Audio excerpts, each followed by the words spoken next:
Bonjour, content de vous retrouver. Aujourd'hui, le sujet c'est les minéraux. Donc dans la vidéo précédente, je vous avais expliqué comment garder vos minéraux, parce que c'est important si vous voulez remplir un récipient, qu'il ne soit pas plein de trous, quoi. Si vous avez une baignoire qui fuit, vous la remplissez, et elle fuit plus que vous la remplissez, au bout d'un moment, ça va pas, quoi. Être bien minéralisé, donc on a vu comment garder les minéraux. Être bien minéralisé, c'est vital. Si vous n'êtes pas minéralisé correctement, vous êtes fatigué. Si vous êtes fatigué, vous vous déminéralisez. Si vous vous déminéralisez, vous vous fatiguez. Enfin, vous avez compris, on va faire ça 3 heures, mais c'est un cercle et votre santé, elle décline. Donc les minéraux, c'est vraiment important, quoi. C'est un point à ne pas négliger. Donc, on a vu comment les garder, quelles sont les 3 meilleures manières de les introduire dans votre organisme. Alors déjà, il faut qu'ils soient biodisponibles, bioassimilables. Biodisponibles, ce sont des minéraux qui vont être dans du vivant. Si vous prenez un aliment et vous faites bouillir, ça va plus être biodisponible, ça sera plus assimilable, ça le sera, mais ça sera réduit. Donc quels sont ces 3 groupes alimentaires qui vous minéralisent le mieux? Alors je vous en donne 3, mais il y en a d'autres sûrement, mais à mon avis ce sont les meilleurs. Les meilleurs, enfin le premier pour moi ce serait alors tout ce que je vous donne, ce sont des avis, c'est mon avis, hein. Si vous en avez d'autres, c'est très bien. Moi, je vous donne le mien. Tout ce qui est végétal, fruits, légumes, plantes, enfin tout ce qui est végétal. Si vous le prenez sous forme crue, c'est ce qui va vous minéraliser le mieux. C'est biodisponible, c'est bioassimilable, c'est gigantesque. Donc, par exemple, des jus de légumes. Vous retirez la fibre, ça va être hyper digeste. Parce que la fibre, ça reste relativement indigeste, enfin, c'est pas ce qu'il y a de plus facile à digérer. Donc ça, c'est le numéro 1, les jus de légumes. Donc ça, vous pouvez vous en faire régulièrement. Il faut faire un petit investissement dans un bon extracteur de jus, et vous aurez déjà un très bon apport de minéraux. Les fruits, mais c'est surtout les légumes. Les fruits aussi, hein, mais c'est surtout les légumes qui vont vous minéraliser. Deuxième apport de minéral, l'eau de mer. L'eau de mer, on n'y pense pas trop parce que l'eau de Quinton, l'eau de mer, enfin peu importe, si elle était cherchée à Ibiza à 4000 mètres de profondeur et que vous la payez 4 € le litre, c'est très bien, ça n'a aucune espèce d'importance. L'eau de mer.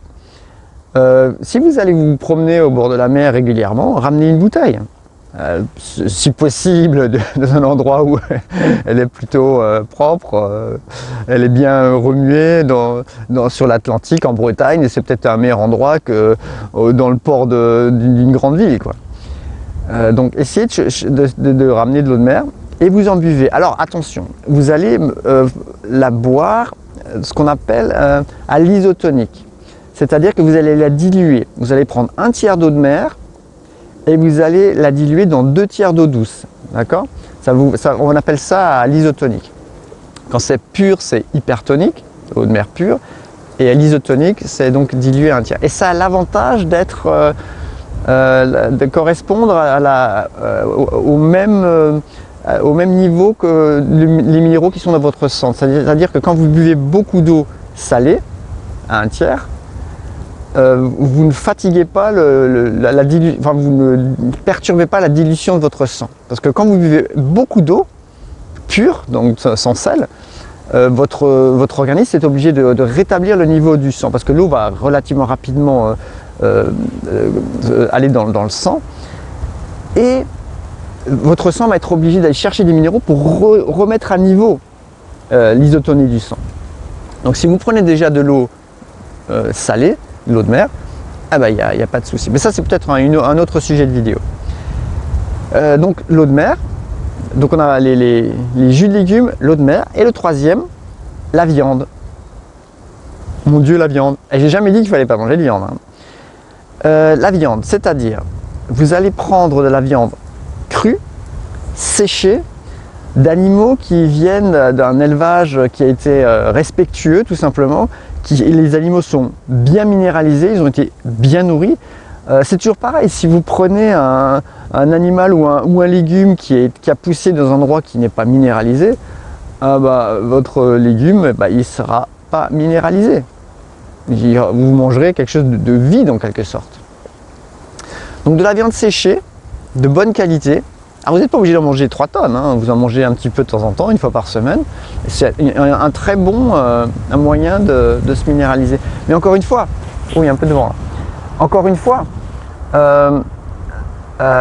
si vous ne le sentez pas, si vous regardez cette viande et que vous n'avez pas envie de la manger, ne vous forcez pas, écoutez votre instinct. L'instinct, c'est quelque chose l'instinctothérapie est quelque chose de très important, j'en ai parlé souvent. Donc si vous ne le sentez pas, buvez pas. Si l'eau de mer ne vous convient pas, ne la prenez pas. Ou alors prenez-la peut-être, mettez-en un peu dans une salade, dans un aliment, comme assaisonnement. Pourquoi pas? Je le fais tout le temps. Je bois tous les jours de l'eau de mer que je ramène de la mer, tout simplement. Donc voilà, c'était les 3 manières de se minéraliser facilement, efficacement, si vous gardez bien vos minéraux. Après, si vous ne gardez pas vos minéraux, minéralisez-vous quand même, hein. Vos minéraux ils finiront par rester parce que vous allez améliorer votre santé générale et vos glandes vont s'occuper de garder ces minéraux. Voilà, c'était la vidéo du jour. Je crois pas que j'ai fait 7 minutes là-dessus. C'est trop long ça, c'est trop long. Je vous dis au revoir, à bientôt et restez à l'écoute pour la prochaine vidéo. Au revoir.